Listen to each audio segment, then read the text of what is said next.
toda la sociedad dirá, no, a Juan Pérez le pertenece ese predio, por lo tanto, ya no podrá incorporarse otro predio. Entonces, para que se inmatricule, hay diversas modalidades de generación de título, como ya les decía, ¿no? Desde el punto de vista notarial, judicial, administrativo, arbitral, entonces, en función a todo ello. Eso es lo que se ha querido compartir con ustedes, con todos estos mecanismos de saneamiento, no solo para las personas naturales, sino también para las personas jurídicas, y dentro de las personas jurídicas, a las personas jurídicas de derecho privado, como son asociaciones, comités, fundaciones, y a las personas jurídicas de derecho público, como en este caso de los saneamientos de los predios del Estado. Entonces, Doctor por un Segel, lado, sí, y ya tienen opción los participantes para poder hacerle llegar las preguntas. Estaba levantando la mano el señor Johnny Galvez. sí, Por Johnny favor, Galvez, a ver, le escuchamos, Johnny active su Galvez. micrófono, active el micrófono de su equipo, por favor, Johnny Galvez, o en todo caso, allá. Adelante, señor Johnny. Doctor, era referente, mire, una consulta. A mí me han dado un trabajito para hacer, pero que resulta de que este terreno ha tenido varias partidas. Se han Ya, generado 3 partidas. Entonces, cuando, cuando yo quiero esto ahora, hacer la inmatriculación, me ujú, están solicitando de que esas partidas, las anteriores, se anulen, porque es desde el año del 1977. ya. Yo le digo, yo lo que he pensado, bueno, de manera, era prescribirlo. Claro, creo que es el camino más correcto como se ha venido explicando. Mire, le explico. A ver, este, ya les decía, se puede haber existido duplicidad hasta triplicidad de partidas, pero ¿No? ya ahí, por ejemplo, cabe un procedimiento de cierre por duplicidad o por triplicidad de las partidas que se puedan dar. Entonces, por ese lado se cerrará la menos antigua y quedarán vigentes las más antiguas, ¿no? Entonces, y si es que no se puede determinar con el área de catastro justamente esta superposición, prácticamente quedará en nada este procedimiento que a la larga se puede ventilar en el Poder Judicial. Entonces, existiendo esta duplicidad o triplicidad de partidas, seguramente con diferentes titularidades, amigo. Por lo tanto, lo que sí se podría optar es por un tema de la prescripción adquisitiva, pero notificando justamente a los supuestos titulares de cada una de las partidas registrales para que se vea garantizado justamente este tema el del resguardo de sus derechos. Claro, porque esto quería solamente para culminar, el referente, los señores están pues desde el año 80, están en Ujú, posición, o sea, y ahí, por ya. ejemplo, pagos ya de su autovalúo, ¿no? Ujú. De agua, luz. Entonces, lo que usted tendría que hacer es justamente solicitar su búsqueda catastral, seguramente ya lo hizo, su búsqueda catastral ya determinó sobre qué predios se está superponiéndose y en función a eso ya iniciar el procedimiento de prescripción, por ejemplo, para que notificando a los, no se olviden, ¿ah? Tienen que solicitar que también se notifiquen a los supuestos titulares para que más adelante no se les observe. Ya, doctor, gracias, gracias. Bien, ahí estaba Kerly Velázquez.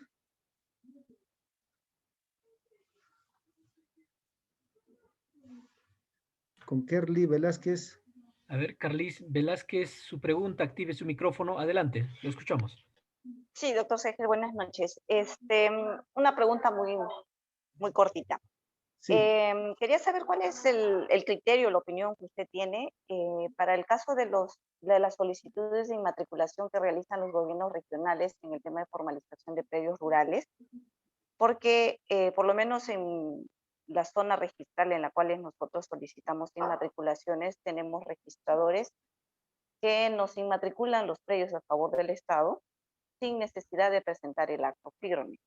Como también tenemos otros registradores que son del criterio de pedir el acto firme o simplemente hacen una observación o hacen la inmatriculación, pero con la carga de que está faltando la declaración del acto firme. Quería saber cuál es la posición que usted tiene.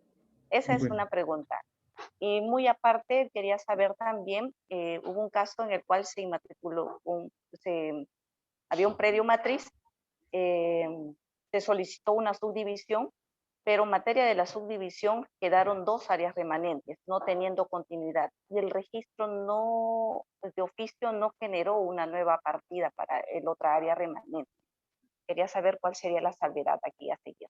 A ver, o sea, en una partida están inscritos dos predios, ¿entiendo así? Era un predio matriz, Claro, digamos, está en una esquina, pero ujú, el área que se va a subdividir, que se va a independizar, está en ya. medio de las dos fracciones que quedan como remanentes. O sea, hay dos remanentes que no tienen continuidad física y están en una sola partida. O sea, todo, en otras palabras, como si existiera una duplicidad de partidas ahorita. Más o menos eso.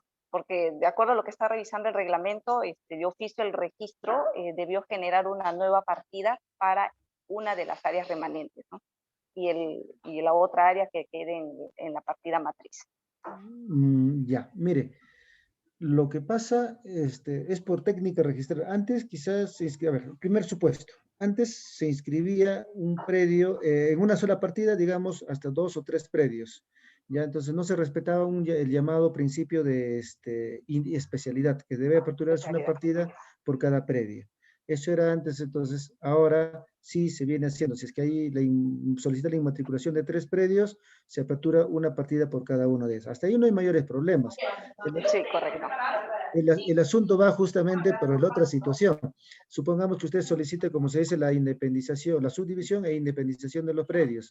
Por lo tanto, se tiene que aperturar justamente por cada, digamos, predio desmembrado, ¿no? Una partida registral. Es decir, para dos áreas remanentes, su propia partida, y para el otro. O sea, la técnica correcta es que esa partida del predio matriz inicial sea cerrada y se pueda aperturar para cada área remanente y para lo que se están transferidas, las que han sido transferidas, sus propias partidas registrales. Eso es lo que debería ser lo correcto.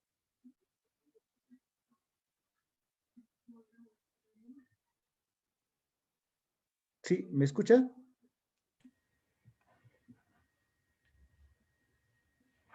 Sí, se le escucha bien, doctor Segel. Ya, Pasaremos a entonces, la pregunta de... no, Ángel, había otra consulta. A ver, A ver, adelante, doctor. sí, era en relación a los gobiernos regionales. En el tema de los gobiernos regionales, como le decía, hay resoluciones que se expiden, por ejemplo, para el saneamiento de predios eriazos. A ver, predios eriazos, o quizá como consecuencia del proceso de saneamiento con las nuevas normatividades, con el decreto legislativo, la 1089, más su decreto supremo, la reglamentación. Entonces va a depender de cada uno. Pero en el caso concreto que usted consultó en su momento es que como hay divergencia de criterios, entonces lo que en realidad pues yo comparto solamente es con una de ellas es que se requiere suficiente la resolución administrativa para que se pueda inmatricular el predio. No habría que pedir más documentos adicionales en realidad, ¿no? Para la inmatriculación del predio. A ver, con la siguiente, Ángel, de Man, Manuel Wilson, Chacón. No, Manuel Chacón. antes de Manuel Chacón, por favor, Wilson Carrasco. Active su micrófono, señor Wilson Carrasco, por favor. Ya, Adelante. buenas noches, doctor Segel. Una consultita. Mire, en, en un predio rural estamos solicitando el certificado de zona no catastrada en la Dirección Regional de Saneamiento. ¿Y qué pasa? Que en la inspección, el ingeniero que va a hacer la inspección del área de saneamiento, hay una parte, es con respecto a fajas, ¿no? Hay una parte digamos, de un lado del predio, el lado tiene una pequeña zanja, ¿no?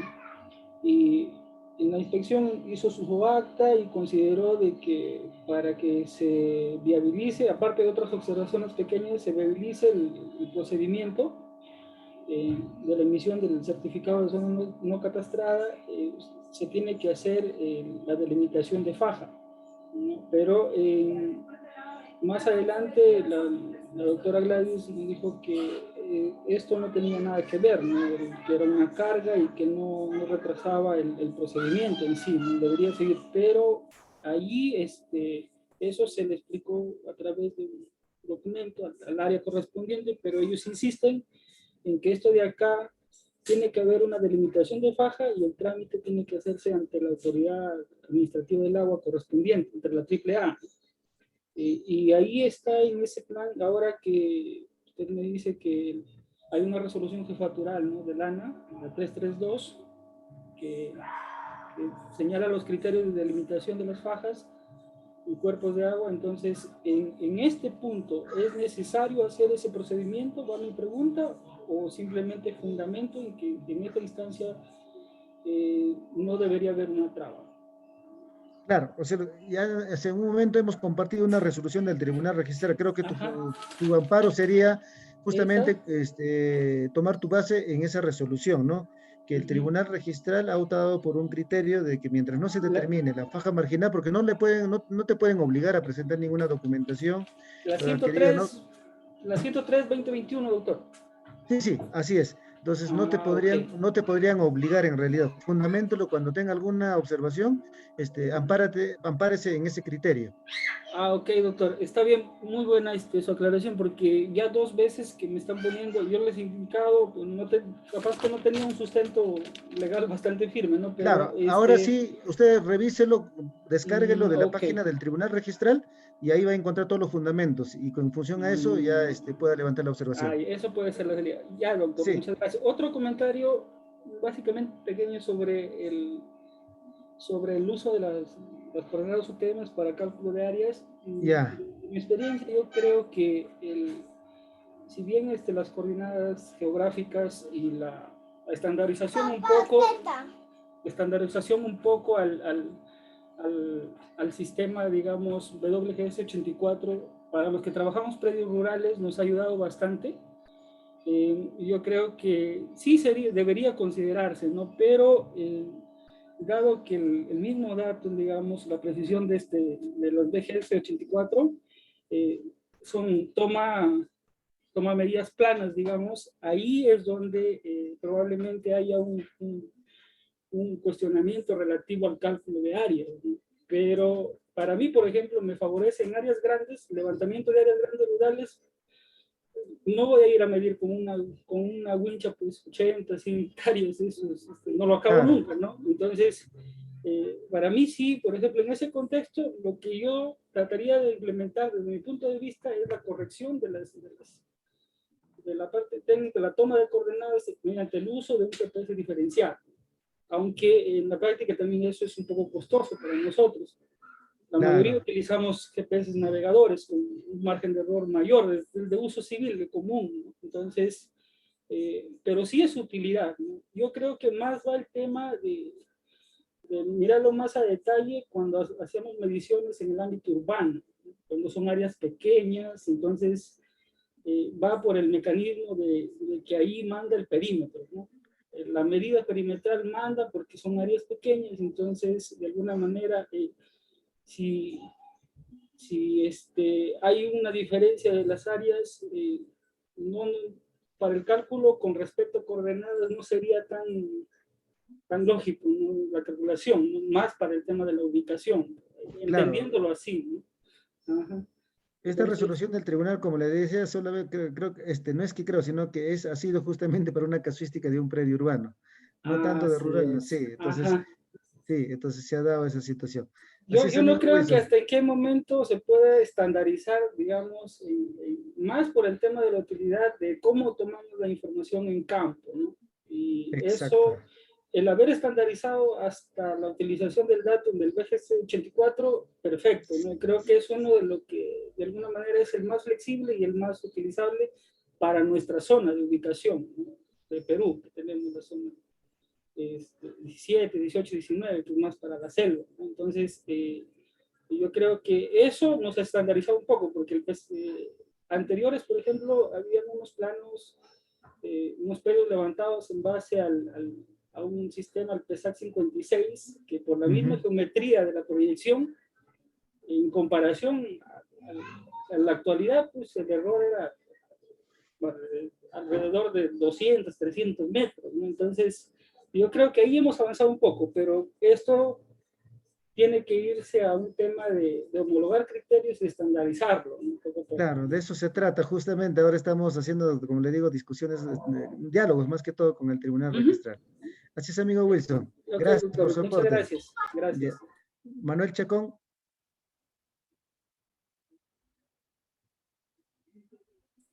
Sí, Buenas señor Manuel. noches, Adelante, adelante. doctor Segel. Sí, Mi pregunta era, hacer la mano temprano, pero el micro estuvo un poco mal. Le digo, era respecto a páginas marginales y a posesión. Hay un predio que se tiene que está entre dos ríos. ¿Qué distancia tiene que retirarse? Es un predio rural, o sea, chacras. ¿A qué distancia debe estar los predios inscritos al lado del río? Esa es una. Y la otra, hay otro predio que fue comprado hace más de 30 años, pero solamente lo tiene en posesión y una promesa de venta. Ya el vendedor falleció. ¿Qué hacer ahí? bien. En relación a la primera pregunta, como yo les decía hace un momento, la competencia para determinar el metraje de la faja marginal justamente es el ANA o el ALA, ¿no? En este caso, la Autoridad Nacional del Agua o la Autoridad Local del Agua, de manera descentralizada. Pero para determinar justamente el metraje de esas faja marginal, necesariamente tiene que tomarse en cuenta las normatividades que se encuentran vigentes justamente para la aplicación por estas entidades y va a determinar también de los criterios que se establecen en cada normatividad. O sea, eso no depende ni de registro, no depende ni de entidades saneadoras como es COFOPRI, municipalidad, todo depende de esta entidad justamente para la determinación de las fajas marginales. Entonces, lo que llega a registro sí son documentos adicionales que digan, no, ¿sabe qué? Este predio está en tal faja marginal, el otro predio no se encuentra, no está determinada la faja marginal. O sea, esos tipos de informaciones llegan a registro. En cuanto a la segunda pregunta, como ya tiene en posesión buen tiempo, definitivamente se tiene que seguir un mecanismo de, digamos, una prescripción adquisitiva de dominio, como ya tiene una escritura, digamos, una minuta, en este caso de compra-venta, quizá pueden generar un título supletorio, o puede que puedan seguir un proceso judicial de otorgamiento de escritura pública. Entonces, hay varios mecanismos de poder dar el saneamiento físico legal a ese predio, señor Manuel. Muy amable y buenas noches. Buenas noches. Ángel, eso es todo, creo, por el día de hoy. Sí, muchas gracias. Sí, gracias, Concluimos la doctor. sesión. Sí, muchas gracias al doctor Segel Basilio Santos por haber compartido con nosotros sus conocimientos, su experiencia, estos años en el registro, en la Superintendencia Nacional de los Registros Públicos, ha permitido que él adquiera pues toda esta experiencia que ha volcado en este diplomado. Muchas gracias, doctor Segel Basilio. Esperamos contar con usted en nuestros próximos eventos que realicemos a fin de aportar de alguna manera en la capacitación y especialización de los profesionales del país. Muchas gracias, doctor Segel Basilio, por habernos acompañado como docente del tercer módulo en este diplomado de catastro y saneamiento urbano y rural. Gracias, Ángel. Y más bien, gracias también a todos los participantes y hasta otra ocasión. Bien, muchas gracias.